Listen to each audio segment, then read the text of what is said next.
साहब मुझे न्याय चाहिए, मैं जाती हूँ नहाने, गांव के कुछ मनचले लड़के बनाते हैं मेरा गंदा वीडियो। विधायक गोपाल मंडल ने नरेंद्र मोदी को पहचानने से किया इनकार, कहा मोदी जी अड़ियल हैं और दानव की तरह डकारते हैं। 22 जनवरी को बूढ़ानाथ मंदिर में 108 पंडितों द्वारा होगा हनुमान चालीसा का पाठ। भजन संध्या के बाद किया जाएगा रावण दहन। 24 जनवरी को मनाया जाएगा जननायक कर्पूरी ठाकुर की जयंती। कार्यक्रम को सफल बनाने के लिए भारतीय जनता पार्टी के कार्यकर्ताओं ने की अहम बैठक। अयोध्या में प्रभु श्री राम लला की प्राण प्रतिष्ठा के अवसर पर भारतीय जनता पार्टी के द्वारा विराट 108 कन्या पूजन एवं कन्या भोज का हुआ आयोजन। और अब खबरें विस्तार से। साहब मुझे न्याय चाहिए, मैं जाती हूँ नहाने, गांव के कुछ मनचले लड़के बनाते हैं मेरा गंदा वीडियो।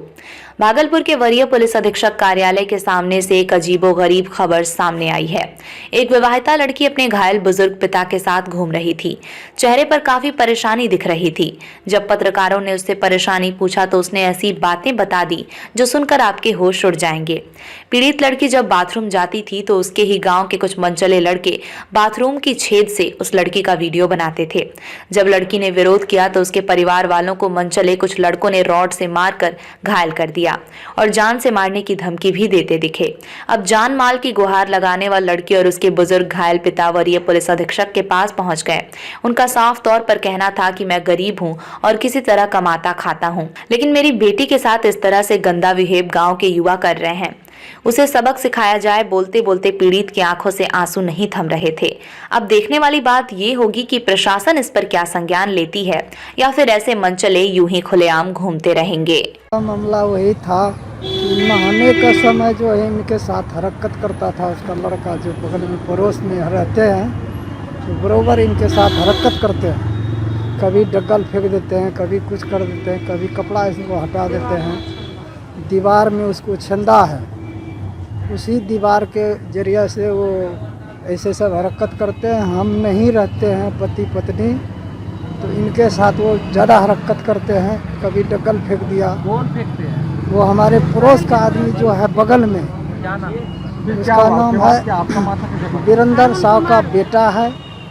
वीरेंद्र साहब वो करवाता है और उसका लड़का का नाम है अरुण बरूर, संजीत मंजीत और एक ठोक क्या नाम है अजीत। आपके साथ क्या हुआ है? हमारे साथ हुआ कुछ नहीं, इनके साथ ये हुआ था। ये पिताजी को बताएं। ये जो है नहाने के टाइम में ये गया वहाँ, हम घास के लिए चले गए थे, वहाँ से आए घास लेकर को, तो इनके साथ बकवास हो रहे थे। उसके बाद जो है हम बोले क्या हुआ, जब तक में ये सब लड़ने पड़ने लगे तो उसमें हम औल बोल हो गए। तो हम छोड़ाने के लिए गए, छोड़ाने के लिए गए तो इनके साथ जो है छोड़ कर को हमारे पर लूट गया, रड से मारा इस पर, बस हमारा फट गया, हम वहीं गिर गए। उसके बाद हम नहीं जाना। थाना में क्या केस किए हैं? थाना गए थे? थाना गए थे। क्या हुआ? थाना परसों शाम में गए थे। क्या हुआ वहाँ कुछ नहीं हुआ, वहाँ तो FAR दिए हुए हैं और वहाँ FAR का कोई हम लोगों को भरोसा ही नहीं है। क्या नाम है आपका? मेरा नाम विजय साहु है। कहाँ का मामला है? कौन थाना? सुल्तानगंज थाना का मामला है। मुंशी पट्टी मेरा घर है। क्या नाम है आपका? मेरा नाम विजय साहु है। विजय साहब। यहाँ कहाँ है? यहाँ आज भागलपुर हम आए हैं और SSP के यहाँ, और पिताजी को हम नहाने के लिए जा रहे थे, वही बराबर छंदा करके रखे हैं हॉल जैसा करके, वहीं से उसका बड़े वाला बेटा झांकते थे। तो हम आके पिताजी को बोले कि ऐसे ऐसे करते हैं मेरे साथ, देखिए। तो उसमें जो ईंट सब जो ढका था, पिताजी ने लाठी से मार के वो लड़का वीरेंद्र साहब का बेटा अरुण कुमार मार के हटा दिया और हमको देखने लगा और वीडियो बनाने लगा। यही बोले तो घर में घुस के वीरेंद्र साहब और वीरेंद्र साहब का बेटा रड से मारे हैं पिताजी को और मेरे पति को और हमको भी मारे। रोड पर ले जाकर रोड जी थाना गए थे, वहाँ कुछ भी सुनवाई नहीं हुआ। कौन थाना? क्या बोला गया थाना में? थानों में कुछ भी नहीं बोला गया, खाली बैठा के रखा। और गांव समाज कल कल 8 बजे गए तो 10 बजे गए और शाम में 5 बजे आए हैं हम। और पापा पिताजी जो है ना बहुत दर्द से पीड़ित थे, थाना में कोई सुनवाई नहीं हुआ। कौन थाना गए थे? सुल्तानगंज थाना गए थे, कुछ भी सुनवाई नहीं हुए। क्या नाम है आपका? किरण कुमारी।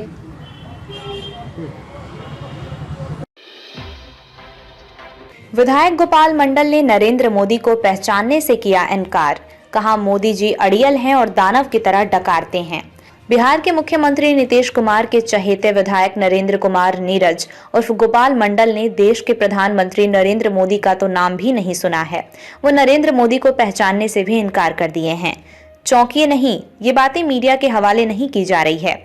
ये बातें गोपालपुर विधायक गोपाल मंडल खुद बयान में कहते दिख रहे हैं। उन्होंने साफ तौर पर कहा कि नरेंद्र मोदी कहां से आए हैं हमें नहीं पता, उनका नाम भी मैं नहीं सुना हूं। कुछ दिन पहले कांग्रेस के राष्ट्रीय अध्यक्ष खड़गे को भी नहीं पहचानते थे, अब तो देश के प्रधानमंत्री नरेंद्र मोदी को भी पहचानने से इनकार कर दिया है। इतना ही नहीं, उन्होंने कहा कि नरेंद्र मोदी अड़ियल तरीके से बात करते हैं, दानव की तरह डकारते हैं। अरे भाई, अगर आप नरेंद्र मोदी को नहीं पहचानते तो उनके बारे में इतनी बातें कैसे जानते हैं। वहीं दूसरी ओर उन्होंने नीतीश कुमार के बारे में बताया कि वो काफी मीठे शब्दों का प्रयोग करते हैं और वो अपने मन की बातों को सरलता से जनता के बीच रखते हैं। लेकिन मोदी जी स्क्रीन पर रखे शीशे को देखकर पढ़ते हैं, वो सिर्फ अपने चक्कर में लगे हुए हैं। अडानी अंबानी से काम नहीं चलने वाला है। साथ ही उन्होंने कहा कि नीतीश कुमार अगर बीजेपी में सटते हैं तो नीतीश कुमार का वजूद खत्म हो जाएगा। वहीं विधायक गोपाल मंडल ने कहा बड़े भाई लालू यादव, छोटे भाई नीतीश कुमार और भतीजा तेजस्वी चुंबक की तरह सटे हुए हैं, उन्हें कोई अलग नहीं कर सकता। सीट शेयरिंग भी 24 जनवरी के बाद हो जाएगा। हम लोग अभी कर्पूरी जयंती में लगे हुए हैं। शेयरिंग तो हो तो गया है, सिर्फ प्रकट करना है। ये तो चुनाव के पहले कर देगा लगातार। लेकिन जेडीयू के नेता भी जो हैं लगातार कह रहे हैं कि केसी त्यागी ने भी कहा कि सीट शेयरिंग अभी तक हो जाना चाहिए था, लेकिन अभी तक नहीं हो जाएगा। देर हो रहा है ना, 24 तारीख के बाद हो जाएगा। 24 कितना दिन हो जाएगा, 24 के बाद हो जाएगा। अभी हम लोग लगे हुए हैं, सब कोई लगे हुए हैं। कर्पूरी जयंती मांगेंगे। कर्पूरी जयंती अति पिछड़ा का नेता है और वो बैकवर्डों के लिए छोटे छोटे तबके के लोग मैट्रिक तक रह जाते, इंटर जा ही नहीं सकते। उन्होंने कैसे आगे बढ़े, इंग्लिश ख़त्म कर दिया, तब बैकवर्ड समाज के लोग, अति पिछड़ा समाज के लोग आगे बढ़ा। लेकिन इंग्लिश ख़त्म होने के बाद सब कुछ तो इंग्लिशे में होता है, बात बनता नहीं। अब बैकवर्ड समाज के लोग भी, अति पिछड़ा समाज के लोग भी, पिछड़ा समाज के लोग भी अब पढ़ना शुरू किए। कर्पूरी जयंती को लेकर भी चर्चा है कि आरजेडी 23 को कर्पूरी अलग अलग मनाएंगे। ये विशाल रैली होगा। हम 25 कोच लेके जा रहे हैं गोपालपुर विधानसभा से। स्टार कोच 25 तो ले जा रहे हैं, भर के उसमें। लेकिन जब गठबंधन में थे तो कहा जा रहा है अलग अलग होता है। सब पार्टी अपना अपना मनाते हैं। गठबंधन में रहने से क्या होगा, भाई भाई होता है, सब जुमले रहता है, एक के साथ रहते हैं। किसी का इच्छा हुआ कुछ खाना, किसी का कुछ इच्छा हुआ ऑर्डर देके मंगा लिया, सामूहिक देख के चीज बनता। जब पार्टी की बात आएगी एक जगह रहेंगे, लेकिन कर्पूरी जयंती अलग अलग मनाते हैं सब। जदयू में कुछ नहीं होने वाला। बड़े भाई छोटे भाई की बात है। अब बड़ा भाई लालू यादव जी, छोटा भाई नीतीश कुमार, अब भतीजा तेजस्वी, इसको छोड़ने वाली बात नहीं है। एकदम चुंबक की तरह सट गया। और जो मानसा आप लोग बना रहे हैं, कोई बना रहा है, भारतीय जनता पार्टी में जाइए। अगर भारतीय जनता पार्टी में जुड़ते हैं नीतीश कुमार, इनका राजनीतिक वजूद खत्म हो जाएगा, पब्लिक के नज़र में गिर जाएंगे। वो जा ही नहीं सकते, मर मिट सकते हैं, चूँकि वो नीतीश कुमार भी सुनेंगे, मर मिट सकते हैं, लेकिन भारतीय जनता पार्टी से हाथ नहीं मिलेगा। भारतीय जनता पार्टी झूठा पार्टी है। और ये नरेंद्र मोदी कहाँ से टपक का है, उसका नाम भी नहीं सुने। गुजरात में मुख्यमंत्री होता होगा। ये अड़ियल की तरह बात करता है, दानव की तरह डकारता है। हमारे माननीय मुख्यमंत्री नीतीश कुमार जी जो बयान देते हैं, कितना मीठे शब्दों में, कितना ढंग से बोलते हैं, बगैर लिखा पढ़े। और उनके पास तो आईना लगा रहता है, स्क्रीन पर आता है, वही बोलता है। तो बढ़िया बतवा लिखवा देना, वो न बोले देश के प्रति क्या किए नहीं किए। सिर्फ अपना बनाने के चक्कर में अडानी आइए और मुकेश अंबानी, ये सबसे काम नहीं चलेगा। बिहार में अभी तक सीट से 22 जनवरी को बूढ़ानाथ मंदिर में 108 पंडितों द्वारा होगा हनुमान चालीसा का पाठ। भजन संध्या के बाद किया जाएगा रावण दहन। 22 जनवरी को होने वाली अयोध्या में श्री राम लला के प्राण प्रतिष्ठा को लेकर पूरा देश श्री राममय हो गया है। अयोध्या में 16 जनवरी से ही ये कार्यक्रम प्रारंभ हो गया है, जिसको लेकर पूरे देश के मंदिरों में पूजा पाठ, भजन कीर्तन से लेकर भंडारा तक शुरू हो गया है। इसी बाबत आज भागलपुर के बूढ़ानाथ मंदिर में एक प्रेस वार्ता का आयोजन किया गया, जिसमें बूढ़ानाथ मंदिर के महंत ने बताया कि 22 जनवरी को सुबह बूढ़ानाथ मंदिर में 108 पुजारी के द्वारा हनुमान चालीसा का पाठ किया जाएगा। उसके बाद शहर में राम, लक्ष्मण और सीता हनुमान की शोभा यात्रा निकाली जाएगी। शोभा यात्रा कार्यक्रम के बाद मंदिर प्रांगण में लोक कलाकारों द्वारा भजन कीर्तन का कार्यक्रम होगा और भव्य भंडारा का आयोजन किया जाएगा। बूढ़ानाथ मंदिर के महंत ने बताया कि इस बार 500 वर्ष बाद फिर से ऐसा संयोग बना है कि हम लोग एक साल में 2 बार दीपावली मना रहे हैं। इस बार जिस तरह दीपावली में रंगोली बनाई जाती है, दीपक जलाए जाते हैं, मिठाइयां बांटी जाती हैं, उस तरह इस बार बूढ़ानाथ मंदिर मैदान में विशाल रावण का दहन कार्यक्रम आयोजित किया जा रहा है। प्रेस वार्ता के दौरान व्यवस्था प्रमुख राजदीप कुमार राजा, कार्यक्रम प्रभारी मनोज कुमार मिश्रा, अध्यक्ष शांडिल नंदीकेश, अध्यक्ष शैलेंद्र कुमार, प्रबंधक वाल्मीकि सिंह, उप प्रबंधक दीपक सिंह, मीडिया प्रभारी दीपक कुमार के अलावा दर्जनों मंदिर के पदाधिकारी व कार्यकर्ता मौजूद थे। तो आप बोल दीजिएगा, आप लोग हम बोलेंगे, आप बोल। 22 तारीख के राम जन्मभूमि में राजा रामचंद्र जी के पुनर्स्थापना के शुभ अवसर हम लोग भागलपुर वासी, भागलपुर के भक्तगण सौभाग्यशाली हैं कि बुद्धेश्वर प्रांगण से उस उत्सव का हम लोग भी यहाँ आनंद लेंगे। ये मंदिर आप लोगों को पता होगा कि प्रभु राम के गुरु वशिष्ठ जी के प्राण प्रतिष्ठापित है। हम लोग सौभाग्यशाली हैं कि इस कार्यक्रम में हमारे पूज्य महंत जी के नेतृत्व में हम लोग सुबह से रात तक का कार्यक्रम रखे हैं। सुबह 108 पुजारियों के द्वारा हनुमान चालीसा का प्रार्थना किया जाएगा। फिर दोपहर में हम लोग नगर भ्रमण के लिए निकलेंगे। नगर भ्रमण में काफ़ी उत्साहजनक कार्यक्रम रहेगा। उसमें बरेली से हनुमान जी आ रहे हैं, रथ घोड़ा राम जी के परिवार के साथ में मंचन किया जाएगा। शाम में भजन होगा जो कि लोक गायकों के द्वारा गाया जाएगा। उसके पश्चात रात्रि में जो हम लोग आज तक दीपावली में करते हैं, हम लोग रावण दहन का स्पेशल कार्यक्रम रखे हैं जो कि बूढ़ानाथ प्रांगण में ही होगा और दिन भर इस अवसर पे भंडारा का आयोजन है। धन्यवाद।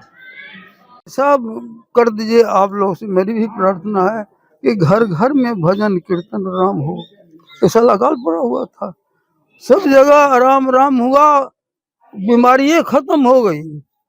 राम राम में वह शक्ति मार्थ है कि कोई आफत आने वाली आपके बीच में है वो भी समाप्त हो सकती है। वही एक बाण है हम लोग को, ये करना चाहिए। 24 जनवरी को मनाया जाएगा जननायक कर्पूरी ठाकुर की जयंती। कार्यक्रम को सफल बनाने के लिए भारतीय जनता पार्टी के कार्यकर्ताओं ने की अहम बैठक। बिहार के पूर्व मुख्यमंत्री जननायक कर्पूरी ठाकुर की जयंती 24 जनवरी को पटना में मनाई जा रही है, जिसको लेकर सुबह के हर जिले में खासी तैयारी देखी जा रही है।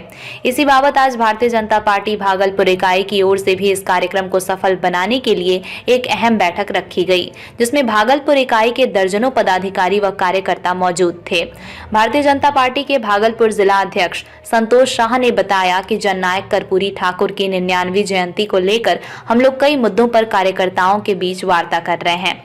यहाँ से हजारों की संख्या में हम लोग पटना पहुंचेंगे और इस कार्यक्रम को सफल बनाएंगे। वहीं भारतीय जनता पार्टी की प्रदेश महिला पैनलिस्ट डॉक्टर प्रीति शेखर ने कहा कि इस कार्यक्रम को जनता दल यूनाइटेड अपने कब्जे में लेना चाहती है, लेकिन हम लोग ऐसा हरगिज नहीं होने देंगे। एक तरफ जहां कर्पूरी ठाकुर को जनता दल यूनाइटेड वाले गलत करार देते थे, अब जनता दल यूनाइटेड खुद इन महान हस्ती की जयंती मना रहे हैं। दोगुनी खुशी इस बात को लेकर है कि सभी दल के लोग उनकी जयंती मना रहे हैं। ये एक पिछड़ी जाति के नेता थे, उनके चलते राज्य में कई अहम कार्य हुए हैं जिसे भुलाया नहीं जा सकता। प्रेस वार्ता के दौरान भारतीय जनता पार्टी भागलपुर इकाई के दर्जनों पदाधिकारी व कार्यकर्ता मौजूद थे। जननायक कर्पूरी ठाकुर के जयंती पर पटना में शामिल होने जा रहे कार्यकर्ताओं में काफी खुशी की लहर देखी जा रही है। मैं बहुत बहुत स्वागत और अभिनंदन करती हूँ और स्वागत मैं राम के इस वर्ष में भी करती हूँ, क्योंकि इस वर्ष राम मंदिर में श्री राम लला की भव्य प्राण प्रतिष्ठा की जा रही है। तो इस राम को समर्पित इस वर्ष में भी आपका बहुत बहुत स्वागत है। आज की यह विशेष प्रेस वार्ता प्रदेश भाजपा के निर्देश पर सभी जिला मुख्यालय में आयोजित की जा रही है, जिसका मुख्य उद्देश्य जननायक कर्पूरी ठाकुर जी की जन्म शताब्दी वर्ष जो भारतीय जनता पार्टी बहुत ही धूमधाम से सभी जिला मुख्यालय के साथ साथ प्रदेश में बहुत ही व्यापक स्तर पर मनाने जा रही है, उसको लेकर यह आज की प्रेस वार्ता आयोजित की गई है। जैसा कि आप सबों को मालूम है कि जननायक कर्पूरी ठाकुर जी का जन्म 24 जनवरी 1924 को हुआ था और वो बचपन से ही बहुत ही कर्तव्यनिष्ठ और अन्याय के विरुद्ध, शोषण के विरुद्ध वो अपनी आवाज़ को बुलंद करते रहे और यहाँ तक कि आज़ादी की लड़ाई में भी उनका बहुत अमूल्य योगदान रहा और 24 दिनों की उन्होंने जेल की भी यात्रा की। और आज जो कर्पूरी ठाकुर जी के जो अनुयायी बने हुए हैं, जो बनने का जो ढोंग रच रहे हैं, कुछ पार्टियां जो कि बिहार में राजद, कांग्रेस समेत जो इंडिया अलायंस के जितने भी दल हैं, वो बिहार में कहते हैं कि वो कर्पूरी जी के बताए हुए रास्तों पर, उनके पद चिन्हों पर चलने की कोशिश कर रहे हैं।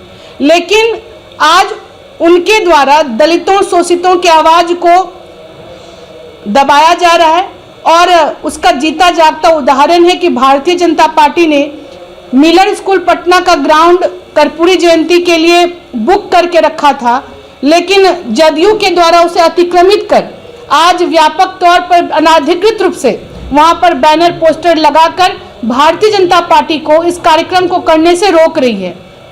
तो एक तरफ वो जननायक कर्पूरी के अनुयायी अपने आप को बताते हैं, दूसरे तरफ अधिकारों का हनन करते हैं। आपको सबों को मालूम होना चाहिए कि जो कर्पूरी जी जब 1977 में जब जनता पार्टी की सरकार बनी और कर्पूरी जी जब मुख्यमंत्री बने, तो उसमें जनसंघ का भी बहुत अहम योगदान था। कैलाशपति मिश्र जी उस समय के समेत और अन्य जो विधायकगण हैं, उनके सपोर्ट से जो जनता पार्टी की सरकार बनी, जनसंघ के ही कारण, उनके सहयोग के ही कारण कर्पूरी जी ने पिछड़ों को 27% आरक्षण का लाभ दिया और 1978 में जब महिलाओं के लिए भी 2%, फिर गरीब सवर्णों के लिए भी 3% और पिछड़ों के लिए 20%, यानी कि कुल 26% का आरक्षण का लाभ उन्होंने कर्पूरी ठाकुर की सरकार ने दिया, जो कि जनसंघ के समर्थन से जो सरकार चल रही थी। तो भारतीय जनता पार्टी शुरू से ही गरीबों, पिछड़ों की हितैषी रही है और जो बिहार में पिछड़ों को आरक्षण देने के लिए जो मुंगेरी लाल कमीशन का जो गठन हुआ था, उस समय कर्पूरी ठाकुर की सरकार ने नौकरी में पिछड़ों को 27% आरक्षण का लाभ देने के लिए जो उन्होंने कार्यक्रम चलाए थे, इसको जो उन्होंने लागू किया था, उस समय भी जनसंघ के विधायकों का उनको सहयोग मिला था। तो कुल मिलाकर हम यह कह सकते हैं कि भारतीय जनता पार्टी ने प्रारंभिक तौर से बिहार में गरीबों के लिए, SC ST पिछड़ों के लिए, अति पिछड़ों के लिए जो उनको हक हुकूक मिलना चाहिए, उसके लिए हमेशा से सहयोग किया है।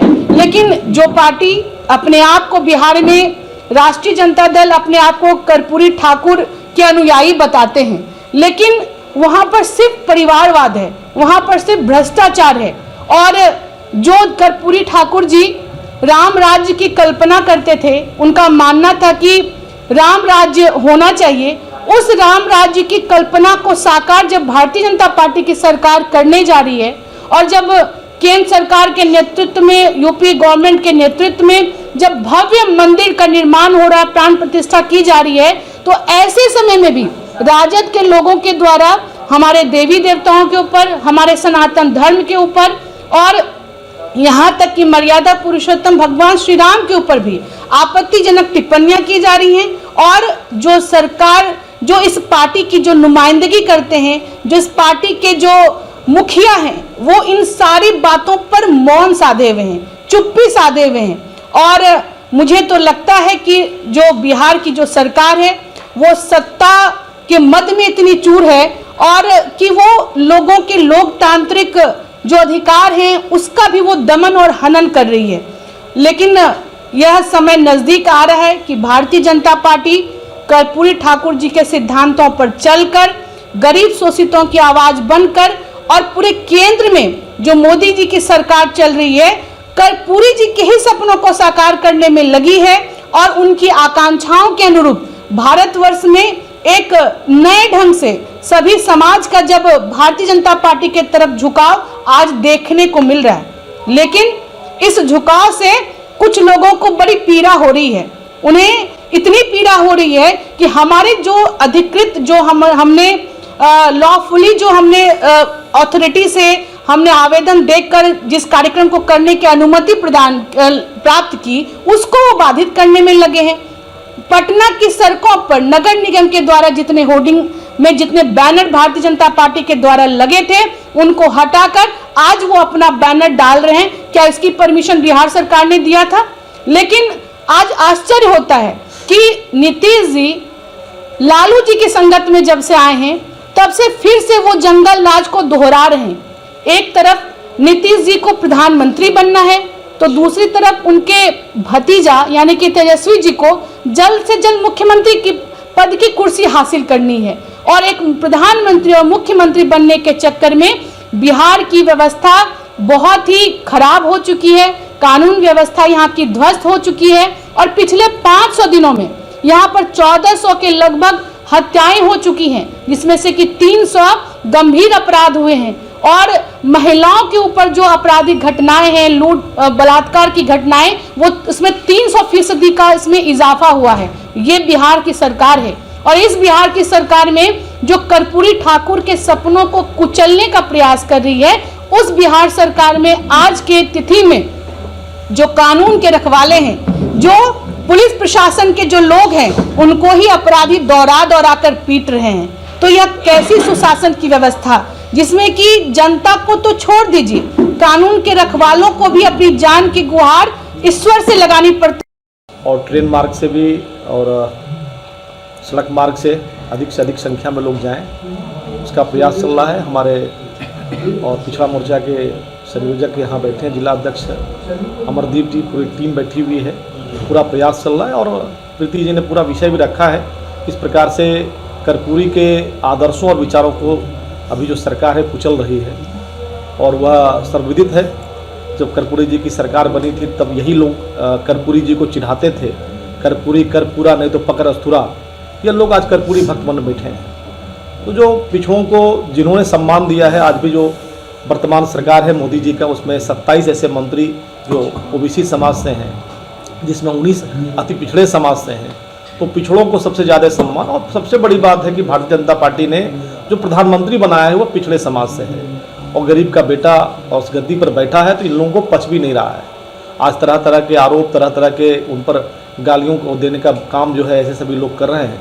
तो ऐसे समय में कर्पूरी जी प्रासंगिक हैं, क्योंकि कर्पूरी जी को भी ये सारे यातनाओं को झेलना पड़ा था, सुनना पड़ा था। और आज मोदी जी भी पिछड़े के लोग हैं, लेकिन जो इन पर जितनी भी गालियां दी जा रही हैं, वो कहते हैं कि जो पत्थर मुझ पर फेंके जाते हैं, उन पत्थरों को जमा कर हम विकास की सीढ़ी बना रहे हैं। तो मोदी जी सकारात्मक सोच के लोग हैं, इसीलिए कर्पूरी जी की सच्ची श्रद्धांजलि देने का काम भारतीय जनता पार्टी करेगी और बड़ी संख्या में लोग जाएंगे। बाकी जवाब देने के लिए जनता है, उनको जवाब मिलेगा। अयोध्या में प्रभु श्री राम लला की प्राण प्रतिष्ठा के अवसर पर भारतीय जनता पार्टी के द्वारा विराट 108 कन्या पूजन एवं कन्या भोज का हुआ आयोजन। 22 जनवरी को होने वाले अयोध्या में श्री राम लला की प्राण प्रतिष्ठा को लेकर पूरा देश श्री राममय हो गया है। अयोध्या में इसको लेकर 16 जनवरी से ही कार्यक्रम प्रारंभ हो गए हैं, जिसको लेकर पूरे देश के मंदिरों में पूजा पाठ, भजन कीर्तन से लेकर भंडारा कार्यक्रम प्रारंभ हो गया है। इसी बाबत आज अयोध्या में प्रभु श्री राम लला की प्राण प्रतिष्ठा के पावन अवसर पर अलीगंज ठाकुर बाड़ी मंदिर के प्रांगण में भारतीय जनता पार्टी भागलपुर इकाई के द्वारा विराट 108 कन्या पूजन एवं कन्या भोज का आयोजन किया गया, जिसमें भारतीय जनता पार्टी के अधिकारियों के साथ साथ दर्जनों कार्यकर्ता मौजूद थे। ये 22 तारीख को देश के यशस्वी प्रधानमंत्री भाई नरेंद्र मोदी जी अयोध्या में 500 वर्षों के बाद पूरा हिंदू का खुशी का दिन और 22 तारीख को माननीय मोदी जी उद्घाटन करेंगे राम मंदिर का। और मैं आपके चैनल के माध्यम से ये बताना चाहता हूं कि हम लोग ललायित थे राम लला के लिए। 22 तारीख को राम लला अपने घर में 500 वर्ष के बाद विराजमान होंगे। और मैं आपके चैनल से बहुत बड़ा क्वेश्चन विपक्षी को रखना चाहता हूं, यदि पाकिस्तान अलग हुआ, पाकिस्तान मुस्लिम राष्ट्र बन सकता है, तो मेरा हिंदुस्तान हिंदू राष्ट्र क्यों नहीं बन सकता है? क्या नाम हुआ? और मेरी पत्नी को माननीय जिला अध्यक्ष संतोष जी ने सौभाग्य दिया। ये निर्जला व्रत 9 साल से लगातार रखती है, इसके ऊपर देवी शक्ति विराजमान रहती है और 108 कन्या पूजन करने का मौका प्राप्त दिया। मैं संतोष जी का आभारी हूँ। इंजीनियर श्रीकांत, किसान मोर्चा, बीजेपी प्रदेश प्रवक्ता। आज तो हमको बहुत खुशी हो रहा है कि आज 108 कन्या का सौभाग्य मिला है पूजन करने के लिए। ऐसे 9 साल से तो मैं व्रत करती थी, निर्जला 9 कन्या को जमाती थी, लेकिन आज 108 कन्या का सौभाग्य मिला है, ये बहुत बड़ी खुशी थी। क्या नाम है?